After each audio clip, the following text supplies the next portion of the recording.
বলছি এই নির্বাচনে জামাত ইসলামের মিথ্যা করার বলে কোরআনকে ভাঙানোর কারণে, কোরআন শরীফকে প্রতারণা করার কারণে তাদের ধ্বংস নেমে আসবে ফেব্রুয়ারি মাসে। জামাত ইসলাম ছলনা করছে, প্রতারণা করছে কিসের জন্য?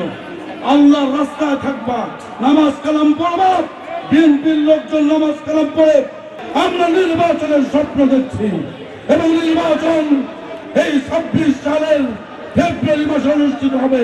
প্রিয় ভাইরা, এই 26 সালের এই নির্বাচনে বিএনপির ধানের শীষ আরেকটি দল আছে, মৌলভী সাহেবরা নিয়ে এসেছেন। প্রিয় ভাইরা, তারা জীবনে এই দেশে ক্ষমতায় যেতে পারে নাই। বিএনপি এই ধানের শীষের মার্কা 3 বার 4 বার ক্ষমতায় গেছে। আবারও এই ফেব্রুয়ারি মাসের নির্বাচনে বিএনপি রাষ্ট্র ক্ষমতায় যাবে। শুধু আপনাদের কাছে একটি কথা বলতে চাই, তারেক রহমানের 31 দফা, শহীদ জিয়াউর রহমানের 19 দফা বুকে নিয়ে আপনাদের আজকের থেকে লিফলেট নিয়ে বাড়িতে বাড়িতে মানুষের দ্বারে ঘুরতে হবে। আর কোন মানুষ 700 উপজেলার গরিব থাকবে না। আল্লাহর রহমতে বিএনপি আগামীবার ক্ষমতা যাবে, তরুণদের কাজের ব্যবস্থা করবে, নারীদের কাজের ব্যবস্থা করবে, সর্বাগ্রের সকল মানুষের যাতে সততার সাথে করে কাজ করে খেতে দেয়, কাজ করে খেতে পারে, সেই ব্যবস্থা করব আপনাদের জন্য। আমি বলতে চাই, আপনারা আবার নতুন করে যারা স্বাধীনতার বিরোধী ক্ষমতায় যেতে চায়, এই দেশের মানুষ আর ওই স্বাধীনতা বিরোধী শক্তি যারা এই দেশকে চায় না, যারা এই দেশকে মানে না, ওই জামাত ইসলাম দেখছেন বড় বড় কথা বলছে, মিথ্যা কথা বলছে।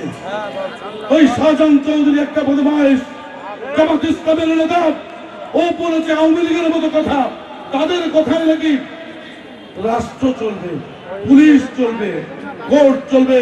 আর তার বদলে আমি বলতে চাই, আমার নেতা কর্মীরা কোনদিন দলীয় করণ করবে না। কোন প্রশাসন, কোন বিচারালয়, কোন থানা, আইন যেভাবে চলবে আমার নেতার সর্বাগ্রে সেটি মেনে নেবে, আমি সেটির ব্যবস্থা করব।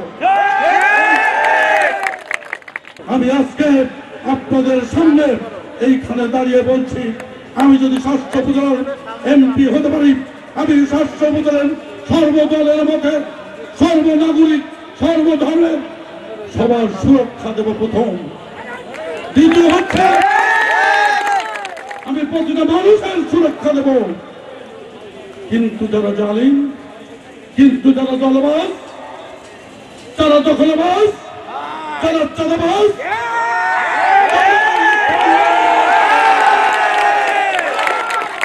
যারা মাদক দ্রব্য গ্রহণ করেন, যারা মাদক দ্রব্য বিক্রি করেন, এই 700 উপজেলায় তাদের স্থান নাই।